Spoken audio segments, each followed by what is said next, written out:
Parabéns, tricolores! E já vamos às informações, porque hoje nosso giro tá agitado. Enquanto eu tava gravando esse vídeo, o Mário Bittencourt estava em entrevista, então tem fala do Mário Bittencourt sobre SAF e também sobre Gabriel Fuentes, como estão as negociações, alguma coisa melou nesse caminho. Além disso, também tem informação sobre o André, dois clubes que estão conversando com o staff do jogador, em negociação com o staff. Vamos falar também sobre o retorno do João Neto a partir de amanhã, então vem comigo para mais um Giro do Almoço. Meu nome é Julia Cunha e esse é o Jornada Catel 1902.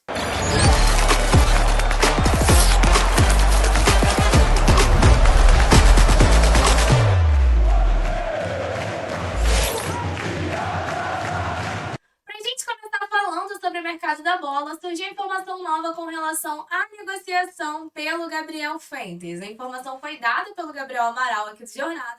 Vou colocar o tweet dele na tela e a gente vai comentar essa situação. Então, o tweet do chefe aqui na tela, mas brincadeiras à parte, a informação do Gabriel Amaral. Negociação entre Gabriel Fuentes, lateral esquerdo do Júnior Barranquilla, e Fluminense está paralisada. O jogador foi oferecido e aprovado pelos scouts do clube, mas a diretoria do Flu não prosseguiu com a negociação. Não há conversas desde a última sexta-feira, dia 16.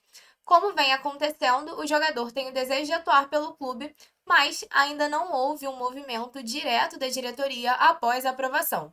Gabriel Fuentes tem 27 anos, é um dos principais jogadores do futebol colombiano, sendo convocado para a seleção colombiana nesta temporada. Tem contrato com o Júnior até o fim de 2025 e o negócio giraria em torno de 2 milhões de dólares por 60% do jogador.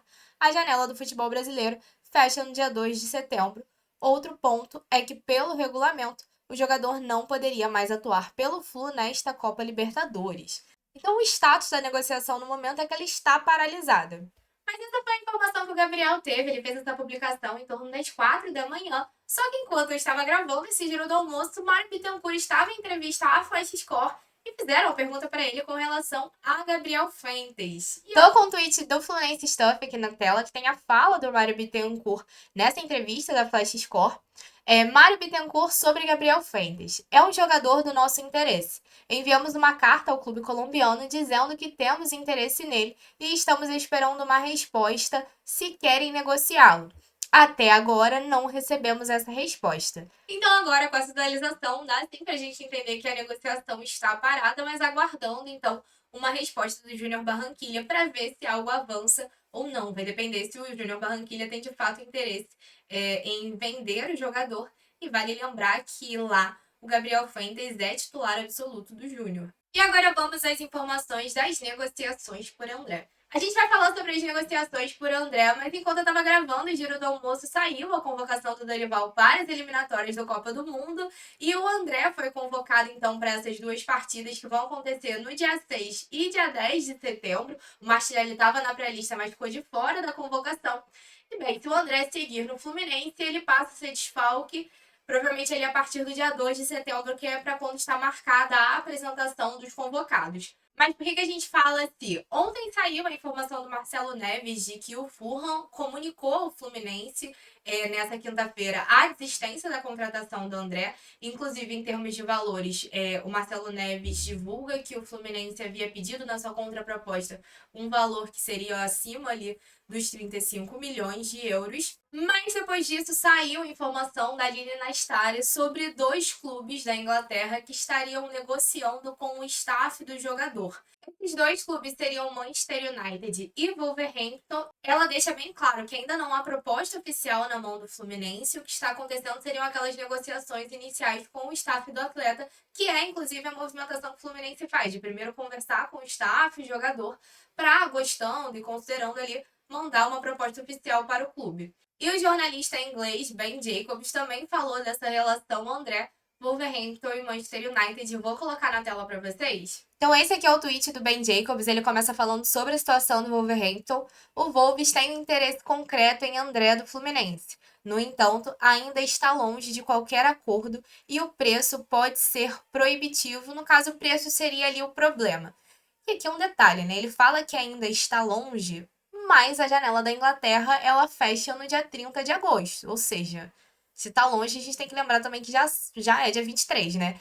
E ele termina essa informação com mais uma jogada está sendo explorada. Então, eles ainda estão pensando em alguma situação para levar o André.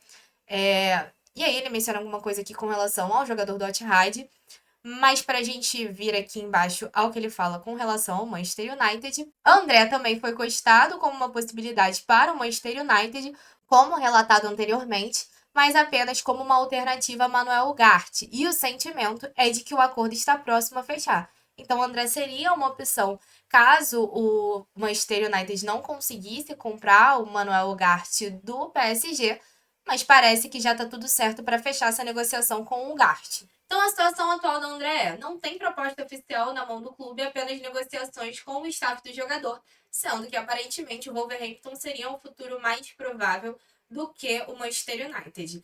A Lili Nastari chega a mencionar que o staff do jogador não descarta a possibilidade de outros mercados. Mas assim como a janela da Inglaterra, a janela dos principais países da Europa fecham também no dia 30 de agosto.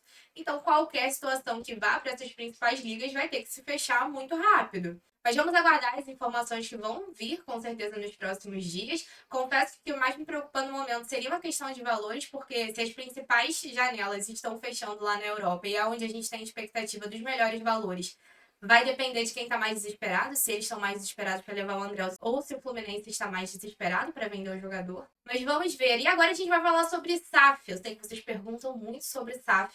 Então vamos falar sobre SAF, porque o Mário Bittencourt falou sobre isso nessa sexta-feira. Para ficar sempre ligado nas notícias sobre o Fluminense, você já sabe, você precisa clicar no botão de inscrever-se aqui no canal de Jornada. E vamos então à fala do Mário Bittencourt. Ele deu uma entrevista nessa sexta-feira, Flash Score, e falou sobre a questão da SAF. Coloquei aqui na tela o Twitter Central Fluminense, que tem a fala do Mário sobre o SAF, a Flash Score. O Banco BTG nos ajuda a buscar investidores. O nosso modelo de SAF ainda não está oficialmente desenhado, mas temos a ideia de não vender o controle do clube, um modelo muito parecido com o Fortaleza. Está muito avançado, nossos números foram avaliados pelo BTG e por possíveis investidores. Agora estamos na fase do due diligence, acredito que essa fase se conclua em setembro, e a partir de outubro a gente já possa estar no mercado buscando esse investidor. E aí vai ser um modelo em que primeiro vamos tentar pagar a dívida do passado, que é muito grande, e concomitantemente investir ainda mais no futebol. Então essa aqui é a fala do Mário. Em tese a gente vai buscar um investidor de fato a partir de outubro, isso é uma previsão.